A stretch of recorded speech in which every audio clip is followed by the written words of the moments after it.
বলছে পলাইবার পথ নাই, দেখো জম আছে পিছে। হরিনাম কৃষ্ণ নাম মোদের পারেরও সম্বল, অন্য কোন নাম ইটে দিতে ধরে নাহি বল। প্রত্যেকটি মানুষ তার মনুষ্য জীবনে সংসার অরণ্যে দাঁড়িয়ে গভীর জঙ্গলে পথ চলতে গিয়ে যখন সে দিকভ্রষ্ট হয়ে যায়, সে কাউকে না কাউকে আঁকড়ে ধরে বাঁচার চেষ্টা করে। কেন জানেন? যখন চারদিকে বন্যা হয়ে যায়, তখন মানুষ যখন বন্যার জলে ভাসতে ভাসতে এক প্রান্ত থেকে আরেক প্রান্তে চলে যায়, একটা সময়ের পরে যখন সে দেখে আমি আর প্রাণে বাঁচবো না, তখন সেই জলের স্রোতে যদি কিছু ভেসে যায়, কাঠের টুকরো হোক বা কোনো শক্ত জিনিস হোক, তাকে আঁকড়ে ধরে সে বাঁচার চেষ্টা করে, ওইটার সাহায্য। কলিকালের মানুষ এতটা পরিমাণে দিকভ্রষ্ট হয়ে গেছে,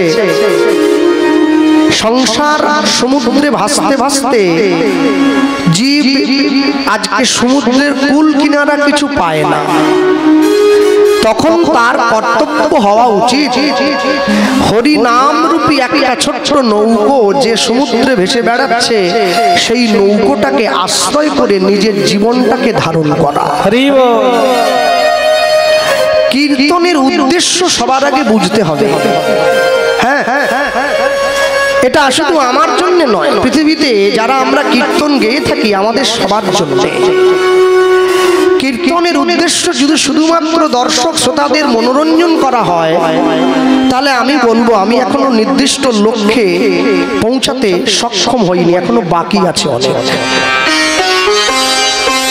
সমাজকে চেতনা জাগাবার জন্য শ্রীকৃষ্ণ চৈতন্য মহাপ্রভু এসে দাঁড়িয়েছেন মানুষের দরজায়। তিনি শুধুমাত্র মানুষকে এইটা প্রচার করেননি যে তোমরা বৈষ্ণবতা গ্রহণ করবে আর হরিনাম করবে, এজন্য পৃথিবীতে আসেননি। একটা কথাই প্রচার করেছিলেন। বিশ্বকবি রবীন্দ্রনাথ ঠাকুরের ভাষা দিয়ে যদি বলি তাহলে কথাটা বুঝতে বড় সুবিধে হবে আমাদের। বিশ্বকবি রবীন্দ্রনাথ ঠাকুর লিখেছিলেন, আপনারে লয়ে বিব্রত রহিতে আসে নাই কেহ অবনি পরে, সকলের তরে সকলে আমরা, প্রত্যেকে আমরা পরের তরে। আমি নিজে ভালো থাকবো, আমি নিজে ভালো খাবো, আমি নিজে ভালো ঘুমোবো, এর জন্য পৃথিবীতে আমি আসি নাই। আমি কারো উপকার করতে পারি আর না পারি, আমি দেখবো আমার জন্য যেন কারো ক্ষতি না হয়।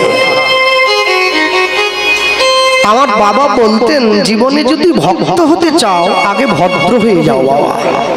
তাই বললাম ভদ্র কি করে হব?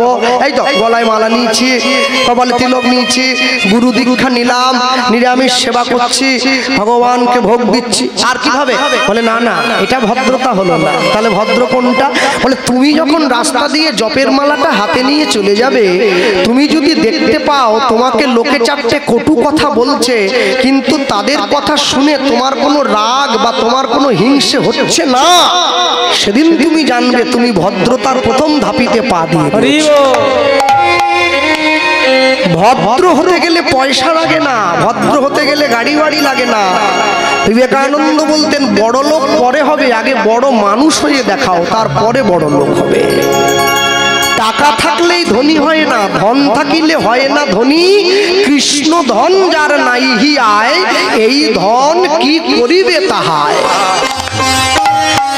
আমি যখন পৃথিবীতে এসেছিলাম আমি খালি হাতেই এসেছি, এক টুকরো কাপড়ও ছিল না অঙ্গে, ঘুমসিটা পর্যন্ত ছিল না। আমি যখন পৃথিবী থেকে চলে যাব, আমাকে এইভাবেই বাড়ির লোক চিতায় তুলে দেবে, কোমরের ঘুমসিটা পর্যন্ত কেটে নেবে।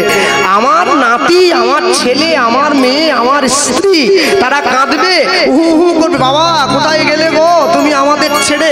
এদিকে কাঁদছে, এদিকে আঙুল থেকে সোনার আংটিটা খোলার চেষ্টা করছে। যদি না খুলতে পারে বলে মরে গেছে তো, ভোরবেলা আঙুলটা ফুলে মোটা হয়ে গেছে, সাবান মাখা, সাবান মাখা, সাবান মাখিয়ে খুলিয়ে বের কর। হ্যাঁ, সামান্য একটা আংটির মায়া ছাড়তে পারছে না আমার পরিবার, আর আমি এই পরিবারের জন্য কত কষ্ট করে গেলাম। মাঘের রাতে কঠিন শীতে ঝরাইলাম ঘাম, এ সংসারে কেউ দিল না আমার সেই খাটুনির দাম। হ্যাঁ হ্যাঁ হ্যাঁ, মনে রাখবেন, আমরা মেদিনীপুরের লোক তো, আমরা কথা ধার করে বলি না, আমরা কথা তৈরি করে বলি। আমরা শ্যামসুন্দর দাসবাবুর জেলার লোক, আমরা কথা তো ধার করতে হবে কি জন্য? কত কথা, যে কথায় মিটে যাবে মানুষের মনের ব্যথা, সেটাই তো কথা। আর যে কথায় বেড়ে যায় ব্যথা, সে কথা তো চা দোকানে বসে বলা কথা। দেখলি না আমাদের গ্রামে কালকে যে কীর্তনী একটা কীর্তন করতে এসেছিল, গোপাল কৃষ্ণ পাল নাকি কৃষ্ণ গোপাল নাকি ছেলেটা, বলে হ্যাঁ হ্যাঁ হ্যাঁ রাত্রি 10টায় উঠেছিল। বলে আসল কীর্তন তো শুনে বাড়ি এলি, আসল খবরটা শুনেছিস? বলে কি? বলে বিয়ে করেছে 3 বার, একবারও হয়নি কিন্তু। ও আমার নামের আগে থেকে 3 বার বসাচ্ছে, কেন বলুন তো? আমার নামটা একটু খারাপ করছে। হাতি চলে যাচ্ছে রাস্তা দিয়ে, কুকুরটা বিরাট চিৎকার করে। হাতি বলে তুমি আমাকে চিৎকার করছো? বলে তুমি এত বড় কেন? হাতি বলে আরে আমি কেন বড়, ভগবানকে গিয়ে বল, ভগবান আমায় বড় করেছে, বিধাতা আমায় বড় করেছে। কুকুর বলে না, আমি তো নিজে বড় হতে পারবো না, তাই নিজে চিৎকার করে ঘেউ ঘেউ করে তোমাকে নিজের জায়গায় টেনে নামিয়ে আনবো, তবে না আমি কুকুর। কুকুরের থেকে শেয়াল অনেক চালাক, কিন্তু মানুষ বাড়িতে শেয়াল পোষে না, কুকুরই পোষে। কেন জানেন? চালাকের থেকে বিশ্বস্ত হওয়াটা জগতে বেশি প্রয়োজন আছে। নিতাই গৌর প্রেমানন্দে হরি বল হরি বল হরি বল।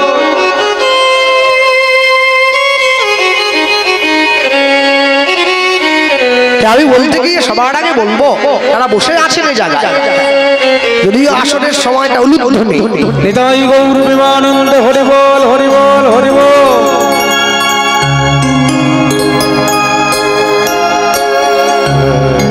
যারা বসে আছেন এই জায়গায়, হ্যাঁ, আর কেউ কেউ চিন্তা করছে বাড়ি যাবো না থাকবো নাকি, 1 ঘন্টা শুনে চলে যাবো নাকি। এখন আপনাদের থেকে বড় দুঃখ তো আমার হয়, কেন জানেন? আমার গ্রামে হরিনাম হয় তো, আর আমার গ্রামে যখন হরিনাম হয়, ওই কমিটির ছেলেগুলো বড্ড বদমাশ আছে। ওরা কি করে, আমার বাড়ির সামনে একটা মাইকের চোং বেঁধে দিয়ে যায়, জানেন তো। তাই ভাবলে 9টার সময় প্রসাদটা পাওয়াচ্ছে, প্যান্ডেলে ভালো ভালো খাওয়া হচ্ছে, আমি খেয়ে গিয়ে ঘরে গিয়ে শুয়ে পড়ি। 9টার সময় ঘরে গিয়ে যেই শুলাম, মাইকটা কানে বাজছে, ওই মাইকটা আমাকে ডাকে, বলে হরিবাসরে আয়, হরিবাসরে আয়, এসে একটু বস। আর যেই হরিবাসরে গিয়ে বসি, আমার বিছানাটা আমায় ডাকে, বলে শুবি আয়, আয় শুবি আয়। আমি যে কোন দিকে যাই, আমার হয়েছে যত জ্বালা। ওই জন্য যারা দূরের লোক তারা বলে আমরা যা এসছি, আমরা বাড়ি যাবো না, জলের বোতল সঙ্গে নিয়ে এসছি, আমরা গান শুনে যাবো। কাছে বাড়ি হলে এই সমস্যা, কাছের লোক ট্রেন ফেল করে সব থেকে বেশি। কেন? ও জানে ট্রেন হর্ন দিলে তবে স্টেশনে যাব। আর দূরের লোক বলে না, আমাকে আধ ঘন্টা আগে চলে যেত, ট্রেন যদি ছেড়া হয়ে যায়। যারা ভগবানের কাছের লোক তারা ভগবানকে চিনল না, যারা ভগবানের দূরের লোক, আমি মায়াপুরের কথা বলছি। আমেরিকার থেকে ইসকন এসেছে, হরে কৃষ্ণ বলতে পারে না, বলে হরে কৃষ্ণ হরে কৃষ্ণ, উচ্চারণই হয় না, ইংরেজিতে কথা বলে, কি করে বলবে? ওরা দূরের লোক, ওরা আগে থেকে চলে এসেছে, যদি ট্রেন চলে যায়। আর আমরা কাছের লোক। হ্যাঁ হ্যাঁ, আমরা বললাম না না, গৌর তো আমাদের ঘরের ছেলে, এখন বলিনি তো কি, মরার সময় বলে নিলে হবে। সারা বছর না পড়ে পরীক্ষায় পাশ করবে ভাবলে কি করে? সারা বছর না পড়ে টুগলি করে পরীক্ষার আগের দিন পাশ করা যাবে না, 30 পাবে পাস, 30। সারা জীবনে হরিনাম না বলে মরার সময় বলতে গেলে মুখে আসেনি, আটকে যায় মুখে, না আসছে না কোনো রকম। যে দেহ আপন জ্ঞানে যতন করো রাত্রি দিনে, সাজাও কত ভূষণ আবেশ, পরমাত্মা ভগবান যেদিন হবে অন্তর দেন, শ্রীগাল কুকুরের ভুক্ত অবশেষ। আমি যে মাথার চুলে 20 বার করে চিরুনি দিচ্ছি সারাদিন, এত সুন্দর চুলটা আমার নষ্ট হয়ে যাচ্ছে গো। যেটা বাড়ার কথা ছিল সেটা বাড়ে না, যেটা বাড়ার কথা নয় সেটা বেড়ে যাচ্ছে। ইচ্ছে ছিল চুলটা আরো ঘন হবে, চুল খসে পড়ে যাচ্ছে। আর ইচ্ছে ছিল না ভুঁড়িটা বাড়ুক, ওটা বেড়ে যাচ্ছে। যেটা ইচ্ছে নেই ওটা বাড়ছে, সেটা দরকার ছিল না ওটা পড়ে যাচ্ছে। হ্যাঁ হ্যাঁ, চুল পড়ে গেলে আর আমাকে ডাকবে, বলে না না চুল নেই, টাক পড়ে গেছে, কীর্তনিয়া ডাকিস না তুই। হ্যাঁ হ্যাঁ, মনে রাখবে। এত সুন্দর মানব জীবনটা পেয়েছে, যারা পেয়েছেন জীবনের মূল্যায়ন করতে শিখুন। আজকে কীর্তন শোনার শক্তি আছে, বাড়িতে গিয়ে শুয়ে ঘুমিয়ে পড়লেন, একদিনকে শুনতে চাইবেন কিন্তু গায়ের শক্তি থাকবে না, সেদিন কি হবে? সেদিন কি হবে? সেদিনের কথাটা চিন্তা করে আমাকে আজকে থেকে জমাতে হবে, অনেকটা LIC-তে পলিসি করার মতো। আমি যার নামে নমিনি করেছি, আমাকে এজেন্ট এসে বলছে আপনি যদি মরে যান তাহলে আপনার ছেলে আপনি মরে যাওয়ার পরে 40 লাখ পাবে। সর্বনাশ করেছে। যে টাকা আমি ভোগ করতে পারবো না সে টাকা দিয়ে আমার কি হবে? আমি ওই জন্য ভয়ে কোনো বই করিনি। ওরে বাপ, যদি মরি যাই আগে, হ্যাঁ টাকা দিয়ে মরণ কিনবো, বলে না করবো নি। আমার যদিও পয়সা নেই তো করবো কি করে? মনে রাখবেন, আপনি জীবন জগতে বৃদ্ধ বয়সে সুখে থাকার জন্য আরডি করলেন, এফডি করলেন, এলআইসি করলেন, আপনি পরপারে গিয়ে সুখে থাকার জন্য কিছু একটা করুন। তার জন্য কি করেছেন? হ্যাঁ, কে যাবি ভাই ভবসিন্ধু পার, ধন্য কলি যুগ, ধন্য চৈতন্য অবতার। সব থেকে বড় আশ্চর্য, আমি সবার প্রথমে ক্ষমা চেয়ে নেই কমিটির পক্ষ থেকে এবং আমাদের পক্ষ থেকে। আমরা গতকালকে অনেক দূরে ছিলাম, বর্ধমান থেকে আরো 70 কিলোমিটার দূরে দধিয়া বলে একটা জায়গা, সেইখানে ছিলাম কীর্তনে। আমরা এখানে আজকে এসেছি আপনাদের এখানে। আমার আসরটা ছিল 9টার সময়, কিন্তু কোনো কারণে যন্ত্রের ত্রুটির জন্য সে আসরটা রাত্রে হয়েছে। কিন্তু পরিশ্রমটা আমার লাঘব হলো তখন আমি যখন দেখলাম যে রাত 11টার সময় হরিবাসরে উঠেও আসরটা ঠাসা ভক্ত বসে আছে। এটাই বনে বড় আনন্দ। সব থেকে বড় আশ্চর্য কি, মানুষের ঘরে মানুষের দরজায় ভগবান একটা নৌকো নিয়ে গিয়ে দাঁড়িয়েছে, যে নৌকোটার নাম হচ্ছে হরি নামের নৌকো। মানুষ পয়সা দিয়ে অনেক বড় একটা বাড়ি তৈরি করতে পারে, কিন্তু পয়সা দিয়ে কোনোদিনও শান্তি কিনতে পারবে না। পয়সা দিয়ে বাজার থেকে অনেক দামি একটা বই কিনে আনা যায়, কিন্তু বিদ্যা কোনোদিন কিনতে পাওয়া যায় না। পয়সা দিয়ে বাজার থেকে অনেক দামি একটা ঘড়ি কিনে হাতে পরা যায়, সময় কোনোদিন কিনতে পাওয়া যাবে না। পয়সা দিয়ে বাজার থেকে অনেক দামি দামি খাট পালঙ্ক কিনে আনা যায়, ঘুম কোনোদিন কিনতে পাওয়া যাবে না। আর পয়সা দিয়ে ভালো ভালো জামা কাপড় কিনে পরে ভালো মানুষ সাজার অভিনয় করা যায়, মনুষ্যত্ব কোনোদিন কিনতে পাওয়া যায় না, ওটা অর্জন করে নিতে হবে। যার জন্য বললেন শোনরে মানুষ ভাই, সবার উপরে মানুষ সত্য তাহার উপরে নাই। বিশ্বকবি রবীন্দ্রনাথ ঠাকুর বললেন মানুষ সবার ঘরে জন্মায়, কিন্তু মনুষ্যত্ব সবার ঘরে জন্মাবে না। হ্যাঁ, আমি মন্দিরে গিয়ে হিন্দু দেখি, মসজিদে গিয়ে দেখি মুসলমান, গির্জায় গিয়ে দেখলাম খ্রিস্টান, কিন্তু নার্সিংহোমের বিছানায় গিয়ে দেখি সকলে সমান। আমার যদি রক্তের প্রয়োজন হয়, কোনটা হিন্দুর রক্ত কোনটা মুসলিমের রক্ত বাঁচা হবে নাকি? গ্রুপটা মিলে গেলে আগে দিয়ে দেওয়া। মারামারি তো আমরা শুরু করেছি, ওপরওয়ালা দিয়ে পাঠাইনি। ওপরওয়ালা সবার জন্য একই নিয়ম করে পাঠিয়েছে, তুমিও যা আমিও তাই। ভালো কর্ম করলে ভালো ফল পাবে, খারাপ কর্ম করলে খারাপ ফল পাবে, সেটা হিন্দু হোক চাই মুসলিম। তাহলে নৌকো নিয়ে দাঁড়িয়েছেন, আর যখন নৌকো নিয়ে দাঁড়িয়েছেন সঙ্গে সঙ্গে কলিযুগের মানুষ ছুটে গিয়ে প্রশ্ন করছে, তাহলে নৌকোতে উঠতে গেলে ভাড়া কত দিতে হবে? আমি যখন প্রথম 2004 সালে আপনাদের এই জেলায় পা রেখেছিলাম, তখন আমাদের গাড়ি করে আসার মতো পয়সা ছিল না। আমরা কি করতাম, কুকুড়াহাটি থেকে এসে লঞ্চে করে ডায়মন্ডে আসতাম, তারপরে ম্যাজিক গাড়ি নিয়ে কীর্তন করে বেড়াতাম। এখন তো অনেক উন্নত হয়ে গেছে সব। হ্যাঁ, তখন লঞ্চে ভাড়া ছিল বড়দের জন্য 10 টাকা, বাচ্চাদের জন্য 5 টাকা, যে বাচ্চাটা মায়ের কোলে হয়ে যায় তার জন্য 3 টাকা। তবু ভাড়া একটা নিয়েছে। বৈষ্ণব মহাজন বলছে চৈতন্য মহাপ্রভুর নৌকায় উঠতে গেলে কোনো ভাড়া দিতে হয় না, এমনি ওঠা যায়। তাহলে এমনি যে ওঠা যায়, কাগজে লিখে দাও, তাহলে মানবো কেন? বৈষ্ণব মহাজন লিখে দিচ্ছে আমারও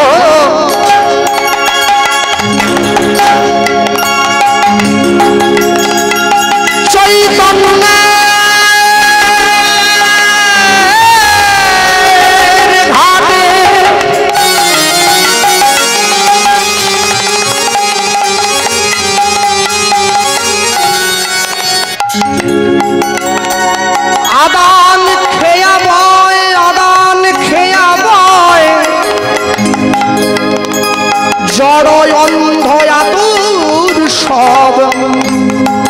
অনায়াসে পার হয়। নিতাই গৌর হরি বল। আমারও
নদিয়াতে অবতরী সেই যে লয়ে হারি নামের তরি দেখো হরি হয়ে বলছে হরি লয়ে হারি নামের তরি ওই দেখো সংকীর্তনের মূরতি ধরি সেই যে লয়ে হারি নামের তরি বলি পার করিতে জীবকে ভবতরী লয়ে হারি নামের তরি ওই আমার আমার গৌর হরি লয়ে হারি নামের তরি বলি হরি হয়ে বলছে হরি লয়ে হারি নামের তরি বলি গোলকের হরি হরি হয়ে সন্তান গৌর হরি গোলকে হয়ে বলে হরি নামে হরি লয়ে তরি লয়ে তরি লয়ে তরি অবজনয়ঙ্গ আতুরসা অনায়াসে পার হয় অবজনয়ঙ্গ আতুরসা অনায়াসে পার হয়। একটু আগে তো আপনারা বৃন্দাবনের কথা শুনলেন, কৃষ্ণ সুদামার কথা শুনছিলেন, আমি তো বাসায় বসে তাই শুনলাম। মনে রাখবেন বৃন্দাবনে কিন্তু ক্ষমা হয় না, নবদ্বীপে ক্ষমা হয়ে যায়। কেন জানেন? বৃন্দাবনে যতগুলো অসুর ভগবানকে মারতে গিয়েছে ভগবান কাউকে ছাড়েনি, সবগুলোকে মেরে দিয়েছে। অগাসুর, বকাসুর, পুতনা কেউ বাদ নাই, সবাইকে ভগবান মেরেছে। নবদ্বীপে যতগুলো অসুর ভগবানকে মারতে গিয়েছে ভগবান কাউকে মারেনি, সবাইকে উদ্ধার করে দিয়েছে। জগাই মাদাই বধ নয়, জগাই মাদাই উদ্ধার। চপল গোপাল বধ নয়, চপল গোপাল উদ্ধার। মলয় চাঁদ কাজী বধ নয়, মলয় চাঁদ কাজী উদ্ধার। আশ্চর্য কি, এত কাছে বাড়ির সামনে বাড়ির দরজায় হরিনাম এসেছে। কলিযুগের মানুষের সব থেকে বড় পাওনা মনে রাখবেন, আজকে 2024 সালে দাঁড়িয়ে এপ্রিল মাস হয়ে গেল, 2024 সালে দাঁড়িয়ে আজকে আমরা অনুভব করতে পারি দুয়ারে সরকার। কেন? কার কি দরকার, যার যেটা দরকার দিচ্ছে সরকার। 538 বছর পরে দুয়ারে সরকার, 539 বছর আগে দুয়ারে ভগবান, মানুষের ঘরে ভগবান ছুটে চলে গিয়েছে। জবনেও লাচে গায়ে লয় হরি নাম, হেন অবতারে বঞ্চিত বলরাম। কেউ বাদ যায়নি, সবাইকে হরি নাম দিল। যে ভগবানের নাম ভালোবাসে ভগবান তাকেও নাম দিয়েছে, যে ভগবানের নাম ভালোবাসে না ভগবান তাকেও নাম দিয়েছে। দুঃখ কি? দুঃখটা হচ্ছে এটাই, ভগবান যখন আমার ঘরের দরজায় আমাকে নাম দেওয়ার জন্য এসে দাঁড়ালো, আমি সবার আগে ভগবানের কাছ থেকে পিঠটা ফিরিয়ে নিয়েছি বলে আমি নাম নেব না। যে পুলিশের চাকরি করে, পুলিশ কোনোদিন নিজের পোশাক পরতে লজ্জা পায় না। যে মুসলমান হয়েছে মসজিদে যায় সে কোনোদিন নিজের টুপি আর লুঙ্গি পরতে লজ্জা পায় না। যে সেনাবাহিনীর চাকরি করে সে কোনোদিন নিজের পোশাক পরতে লজ্জা পায় না, বরং গর্ববোধ করে। কিন্তু বাঙালি তুলসীর মালা পরতে বড় লজ্জা করে। বলে না না এই তো বয়স, এখন থেকে পড়লে হবে, আর একটু পরে পড়লে হতো নি। একটা জিনিস মনে রাখবে, আজকের রাত্রিটা কাটিয়ে নিলে কালকে সকালে সূর্যোদয় যখন তুমি দেখবে, তুমি সেই সময়টার জন্য ভগবানকে ধন্যবাদ দাও যে একটা দিন পৃথিবীতে তুমি আমাকে সুস্থভাবে বাঁচিয়ে রেখেছো। আরেকটা কারণের জন্য দুঃখ করবেন, কি কারণ? আমার জীবন থেকে একটা পরমায়ু চলে গেল, আমি এক পা মৃত্যুর দিকে এগিয়ে গেলাম। বাচ্চা থেকে বুড়ো পর্যন্ত সবার জন্য একই ছবি, আমিও কি বাদ নাকি? আমার জন্য তো আরো আগে, কেন হরিনাম যারা করে ওরা আগে মরবে। রাত জাগে না, রাত্রি 10টার খাবার রাত্রি 3টায় খেলে এমনি আয়ু চচ্চর করে কমে যাবে। তারা শুনতে এসছে ওরা যদি 80 হয় আমাদের 60, 20 মাইনাস। তবে একটা সুবিধা আছে, আমরা এখন থেকে বলে অভ্যেস করে নিচ্ছি, এটা একটা সুবিধে। সব সময়ের জন্য মনে রাখবেন যারা ট্যাঙ্কিতে জল লোড করে, কলটা খুললে জলটা বাথরুমে পড়ে, ততক্ষণই কলে জল আসে যতক্ষণ ট্যাঙ্কিতে জল থাকে, শেষ হয়ে গেলে কিন্তু আসবে না। জীবনে যতক্ষণ যৌবন থাকবে সংসারকে দিতে পারবে, সংসার ভালোবাসবে। ট্যাঙ্কির জল ফুরিয়ে গেলে আর সংসার আপনাকে ভালোবাসবে। বলে কেন? বলে কল ঘুরোচ্ছি, জল আর পড়ে না। সময় থাকতে ওরে মূঢ় মন ভোজে ফেল রাজা গোবিন্দ চরণ। হ্যাঁ, কেন জানো? যে গ্রামে 20টা মুসলিম বাড়ি আছে একটা মসজিদ তৈরি হয়ে যায়, যে গ্রামে 500 হিন্দু বাড়ি আছে একটা মন্দির তৈরি করার জন্য মানুষের দরজায় গিয়ে বছরের পর বছর ভিক্ষা করতে হয়। কেন হবে? কেন হবে? এই জিনিসটা তো চলবে না। আজকে বড় কষ্ট লেগেছে আমার, মন্দিরটা এখনো তৈরি হয়নি। আগামী বছর যেন আমি দেখতে পাই মন্দিরটা তৈরি হয়ে গেছে। আর সব থেকে বড় আশ্চর্য কি জানো? তোমরা বলো মন্দির করার জন্য কমিটিতে রয়েছ, গ্রামের মায়েরা বাবারা যারা কম রোজগার করে বেশি করে, আমি সে প্রশ্নে যাব না। সকলে মিলে মন্দির যেমন নির্মাণের দায়িত্ব নিয়েছো, আরেকটা দায়িত্ব পালন করবে। সবাই মিলে 10 টাকা 20 টাকা করে চাঁদা তুলে ভিক্ষা করে মাধুকুড়ি করে এই মন্দিরের উপরে একটা মাইক আর মেশিন লাগাবে। আমার ইসলাম ধর্মের ভাইয়েরা ভোর 5টায় নামাজ পড়ে, আমার গ্রামের মন্দিরে ভোর 4টের থেকে হরিনাম সংকীর্তন বাজবে। হরিনাম শুনে গ্রামের মানুষের ঘুম তবে তো বুঝবো আমরা এখনো হারিয়ে যাইনি, মন্ডন্তরে মরিনি, আমরা মারি নিয়ে ঘর করি, বাঁচিয়া গিয়াছি বিধির আশিসে অমৃতের টিকা পড়ি। মুক্ত বেনির গঙ্গা যেথায় মুক্তি বিচরে রঙ্গে, আমরা বাঙালি বাস করি সেই বঞ্চিত ভূমিবঙ্গে। কেন হলো?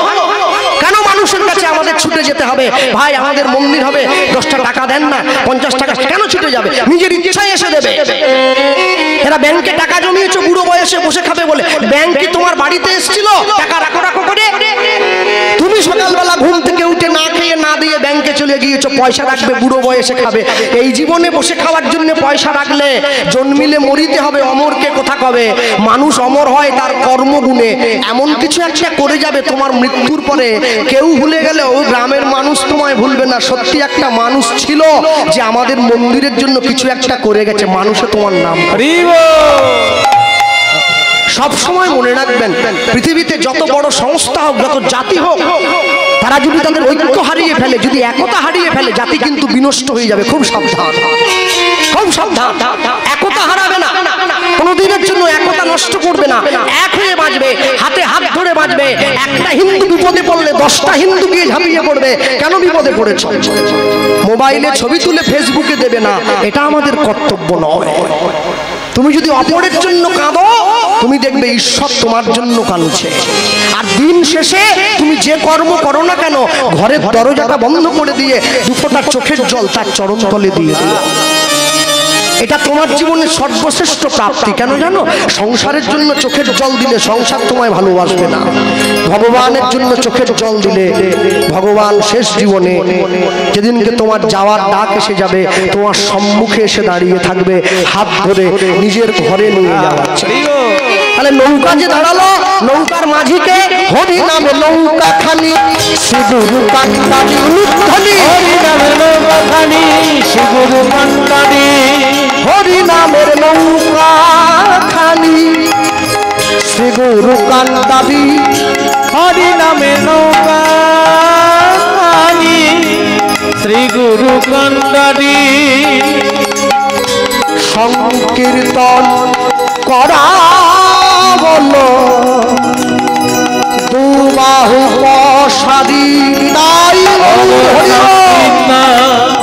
করা দুবাহু প্রসাদী, ওগো সংকীর্তন করা বলো দুবাহু প্রসাদী, ওগো সংকীর্তন করা গেল দুবাহু প্রসাদী। সকল জীব, সকল জীব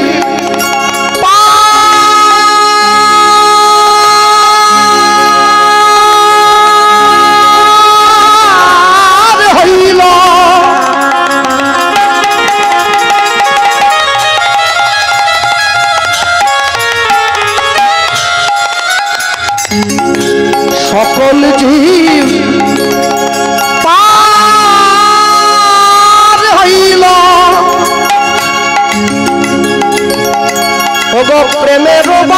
বাতাসে প্রেমের বাতাসে লোচন দাস পড়িয়া রইল আপনার দোষে। তাই গৌর হরিব সকলে কি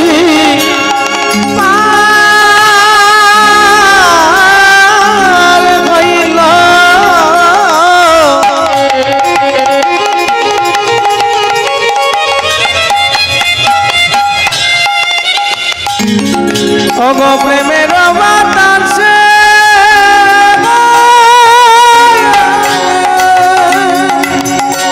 লোচন দাস পড়িয়া রইল আপনার দোষে। বলি লোচন দাস পড়িয়া রইল আপনার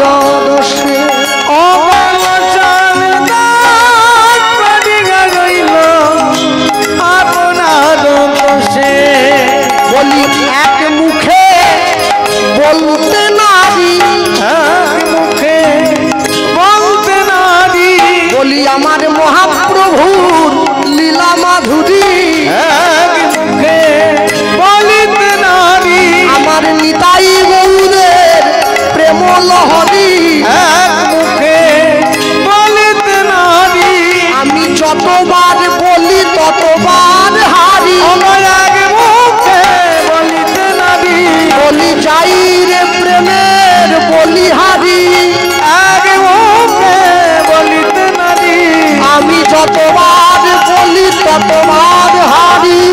মুখে বলিতে নারী, আমি এক মুখে বলবো কত, মুখে বলিতে নারী, বলি যতবার বলি ততবার হারি। তাই বলিব যতবার বলি ততবার এক মুখে করতে পারি, এক মুখে তবার বলি অবলোচন দাস পড়িয়া রইল আপনার দোষে।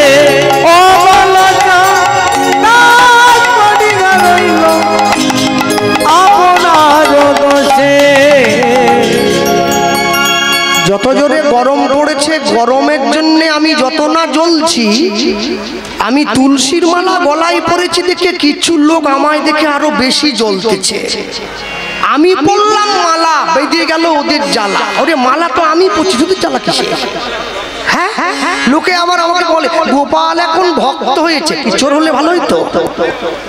গোপাল কি চোর হলে ভালো হইতো? ভক্ত নয়? হ্যাঁ, ভক্ত হওয়া বড় শক্ত। পণ্ডিত রয়েছে বসে, গাছের ফল গাছে রয়েছে, বৃন্ত পড়েছে খসে। ভক্ত সবাই হতে পারবে না। বাড়ির বাবা মায়েরা চাইলে নিজের বাড়ির ছেলে মেয়েদেরকে ডাক্তার, ইঞ্জিনিয়ার, উকিল, ব্যারিস্টার তৈরি করতে পারে, কিন্তু ভক্ত তৈরি করতে পারবে না। ভক্ত হওয়া যদি এত সোজা হতো তাহলে দেশে সাধু বেড়ে যেত, চোর কমে যেত। দেশে চোর বেড়ে গেছে, সাধু কমে গেছে। কর্মচারী যদি চায়ের কাপটা ভেঙে দেয়, মালিক ছুটে গিয়ে বলে 50 টাকা কাটবো, মাইনের থেকে কাটবো। কেন কাপ ভাঙলি? তেলের শিশির ভাঙলো বলে খুকুর পরে রাগ করো, তোমরা যেসব বুড়ো খোকা ভারত ভেঙে ভাগ করো, তার বেলা কর্মচারী কাপ ভাঙলে বলে বেতন থেকে কাটবো, মালিক যদি কাপ ভাঙে বলে কোম্পানি ভালো নয়। মানুষ যখন অন্যের ভুল বিচার করে তখন সে উকিল হয়ে যায়, আর যখন নিজের ভুল বিচার করে তখন সে বিচারক হয়ে যায়।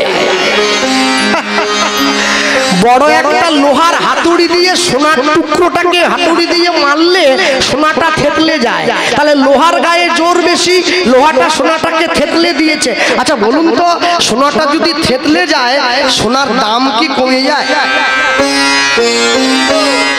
যে জিনিসটা জগতে একবার ভালো হয়ে উঠে গেছে, ওকে আপনি যত চান টেনে নিচে নামাতে পারবেন না। কুকুর আসিয়া এমন কামড় দিল পথিকের পায়, কামড়ের চোটে 20 দাঁত ফুটে 20 লেগে গেল গায়ে। রাত্রে বেচারা বিষম ব্যথায় সারা রাত্রিতে জাগে, মেয়েটি তাহার করে হায় হায়, জাগে শিয়রের আগে। বাপরে সে বলে ভৎসনা ছলে, কুকুরের ছিল দাঁত, তুমি কেন বাবা ছেড়ে দিলে তারে, তোমার কি ছিল না দাঁত? সঙ্গে সঙ্গে লোকটা উত্তর দিচ্ছে, কুকুরের কাজ কুকুর করেছে, কামড় দিয়েছে পায়, তা বলে কি কুকুরে কামড়ানো মানুষের শোভা পায়? আপনার পিছনে যারা চিৎকার করছে ওদেরকে করতে দিন, আপনি আপনার নিজের লক্ষ্যে স্থির থাকুন, দেখবেন একদিন ঠিক লক্ষ্যে পৌঁছে গেছে। মানুষ আপনার জামা ধরে টানবে, ধুতি ধরে টানবে, প্যান্ট ধরে টানবে, কিচ্ছু করতে পারবে না। আর ধুতিটা টানলে সহজে খুলে যায় বলে তো বাঙালিরা ধুতি পরা ছেড়ে দিয়ে প্যান্ট পরা শুরু করেছে। কেন? প্যান্টটা সহজে খোলেনি, ধুতিটা টানলেই খুলে যায় চারদিকে, চারদিকে বাঁধা টাঁধা আছে না, ওই জন্য খুব সমস্যা হয়। আজকে একটা বিশেষ তিথি পালন হচ্ছে গোটা ভারতবর্ষ জুড়ে, আজকে রামনবমী। হ্যাঁ, বিরাট আয়োজন হয়েছে, অনেক বাংলার মায়েরা উপবাস পালন করছে, অনেক বাড়ির বোনেরা তারা উপবাস পালন করছে, কিন্তু আজকের দিনে কেউ কেউ আবার খাসি মাংস করেও খাচ্ছে। সেটা বলবো না, যার যেটা রুচি ও তো সেটা করবেই, বলেও তো আর যার 9তে হয়নি ও তো 90তে হবে না, ওটা থাকবে, ওটা কোনোদিন সোজা করতে পারবেন না, বাঁকা না, তেল মাখিয়ে ছেড়ে দেন দেখবেন আবার চেষ্টা করা যায়, কিন্তু সোজা হবে না, ও বেঁকেই থাকে। মনে রাখবেন, জগতে যে যাই করুক না কেন, ভারতবর্ষের মানুষ তারা আবার প্রমাণ করে দিয়েছি আমরা, ভারত আবার জগৎ সভায় শ্রেষ্ঠ আসন লবে, আর অযোধ্যার মাটিতে রামচন্দ্রকে পুনঃপ্রতিষ্ঠা করে দিলাম। হ্যাঁ, সবার আগে মনে রাখবেন, ভারতবর্ষের মাটিতে ভগবান যতবার জন্ম হয়েছে শুধুমাত্র আমার দেশের মাটিতে, যার জন্য তো কবি লিখেছিলেন, ও আমার দেশের মাটি তোমার পরে ঠেকাই মাথা। কেন ঠেকাবো? এমনি এমনি নয়, যতবার তোমার চরণে মাথা ঠেকাবো আমার মনে পড়ে যায় ভারতবর্ষের প্রত্যেকটি গ্রাম তপস্থলী, প্রত্যেকটি মন্দির তীর্থভূমি, আমি যখন মাটিতে মাথা ঠেকিয়ে প্রণাম করি আমি বুঝি কোনো না কোনো সাধুর চরণধুলি আমার কপালে লাগলো। হরি বল, হরি বল। ছেলে যখন যুদ্ধ করতে যায়, মা ভারতবর্ষের মাটি নিয়ে ছেলের কপালে দাগটা দিয়ে দেয়, যুদ্ধে জয়ী হয়ে ফিরে এসো বাবা। চলো চলো লীলা মাধুর্যে প্রবেশ করব, অনেক কথা বলার আছে। হ্যাঁ, তবে আমাদের একটা বড় বদ গুণ হয়ে গেছে। আমারও বদ গুণটা কি জানে? যখন দেখা যায় কীর্তন করতে করতে মানুষ কিছু দুই একজন উঠে চলে যাচ্ছে, তা আমি চিন্তা করলাম মানুষ যদি উঠে চলে যায় আমাকে তো বসানোর ব্যবস্থা করতে হবে, তাহলে আমি কিছু আগা পাঁচতলা না পেয়ে সঙ্গে সঙ্গে রাধে রাধে জপা করো, তুই তো ভালোই চালাচ্ছিলি, ওটা দুম করে মাঝখানে গুঁজতে গেলি কি জন্য? বলে না, লোকে উঠে যাচ্ছে। আরে লোক তো উঠবে, একটা দলের গান শুনেছে লোকে বাইরে যাবে, হাত পা ছাড়াবে, আবার তো এসে বসবে, লোক খাওয়া দাওয়া বন্ধ করে দিয়ে বসে থাকবে নাকি? হ্যাঁ, আগে জমিটা তৈরি করো, তারপর তো তুমি খেলতে নামবে। জমি তৈরি হলো না, আগে দুম করে তুমি মাঝখান থেকে। হ্যাঁ, সাবধান, খুব সাবধান ভক্তমণ্ডলী মায়েরা। এই জায়গায় দাঁড়িয়ে লীলা মাধুর্য যা পরিবেশন হবে, সবার আগে বলতে গিয়ে বলবো, আমরা সবসময় শ্রীকৃষ্ণ চৈতন্য মহাপ্রভুকে লক্ষ্য করি, আর লক্ষ্য করতে গিয়ে দেখি মহাপ্রভুর ডান দিকে আরেকটা লোক দাঁড়িয়ে থাকে, নীল কাপড় পরে খালি গায়ে, যাকে আমরা নিতাই চাঁদ বলে জানি, গৌড়ের বড় ভাই। গৌড়ের থেকে কতদিনের বড়? গৌড়ের থেকে নিতাই হচ্ছে 12 বছরের বয়সে বড়, 1-2 দিনের নয়। গৌড়ের জন্ম কোথায়? গৌড়ের জন্ম হচ্ছে নবদ্বীপে। নিতাইয়ের জন্ম কোথায়? নিতাইয়ের জন্ম বীরভূম তারাপীঠ থেকে 11 কিলোমিটার দূরে, জায়গাটার নাম হচ্ছে একচক্রা। মহাপ্রভু বাবার নাম জগন্নাথ মিশ্র, মা সচিরানী মিশ্র। নিতাই চাঁদের বাবা হারাই পণ্ডিত, মা পদ্মাবতী, তাদের ছেলে। মনে রাখবেন, গৌর নিতাই দুটো ভাই হয়ে এসে সবার আগে একটা কথাই মনে করিয়ে দেব, আমরা কিন্তু নিতাই চাঁদের জন্যই মহাপ্রভুকে পেয়েছি, না হলে পেতাম না। যদি নিতাই না আসে তো নিমাইকে কি চিনত লোকে? নিতাই এসে নিমাইকে চিনিয়েছে, তবে মানুষ মহাপ্রভুকে পেয়েছে, তবে কলিযুগের জীব হরিনাম পেল। সবার আগে বলতে গিয়ে একটা কথাই বলবো, শ্রীকৃষ্ণ চৈতন্য মহাপ্রভু তিনি বিয়ে করেছিলেন দ্বিতীয়বার বিষ্ণুপ্রিয়া দেবীকে, আর বিয়ে করে সন্ন্যাসী হয়ে চলে গিয়েছিলেন। সচী মায়ের আদেশে বৃন্দাবনে যাননি, পুরীধামে চলে গিয়েছেন। তাহলে পুরীধামে চলে গিয়েছেন, সঙ্গে কাকে নিয়েছিলেন? নিতাই চাঁদকে সঙ্গে নিয়ে গিয়েছেন। নিতাই চাঁদকে সঙ্গে নিয়ে পুরীধামের সমুদ্রের পাড়ে গিয়ে বসেছে মহাপ্রভু। পাড়ে গিয়ে বসে কি বলল? ও দাদা, কি তুমিও সাধু আমিও সাধু।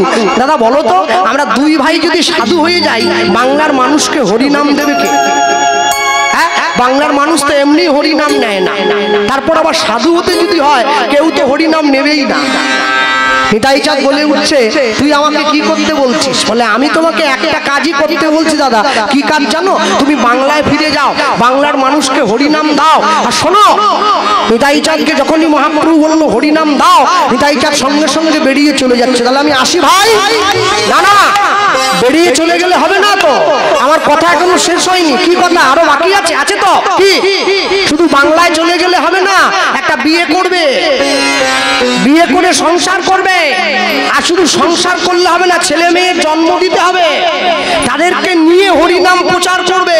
তবে তো বাংলার লোকে বুঝবে সংসারে থেকেও হরিনাম করা যায়। তাহলে কি করে বুঝবে? নিতাই চাঁদ সঙ্গে সঙ্গে মহাপ্রভুর কাছে দাঁড়িয়ে বলে উঠলো, ভাই তোর কথাটা আমার বড় ভালো লেগেছে, কিন্তু তুই আমায় বল, যারা 1 লক্ষ টাকা নিয়ে হরিনাম করছে তারা মেয়ে পাচ্ছে নি, আমি বিনা পয়সায় হরিনাম করছি, আমাকে মেয়ে কে দেবে? মেয়ে কি জলে ভেসে যায়, তুলে আমাকে দেবে?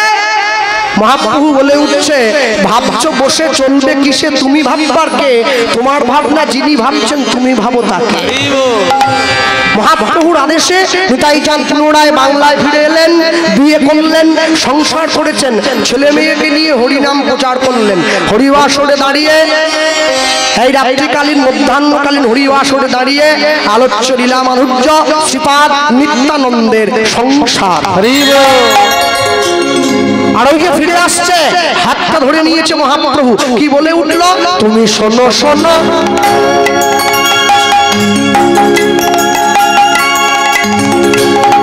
শোনো শোনো নিত্যানন্দ ধ্বনি গাই হরিবল।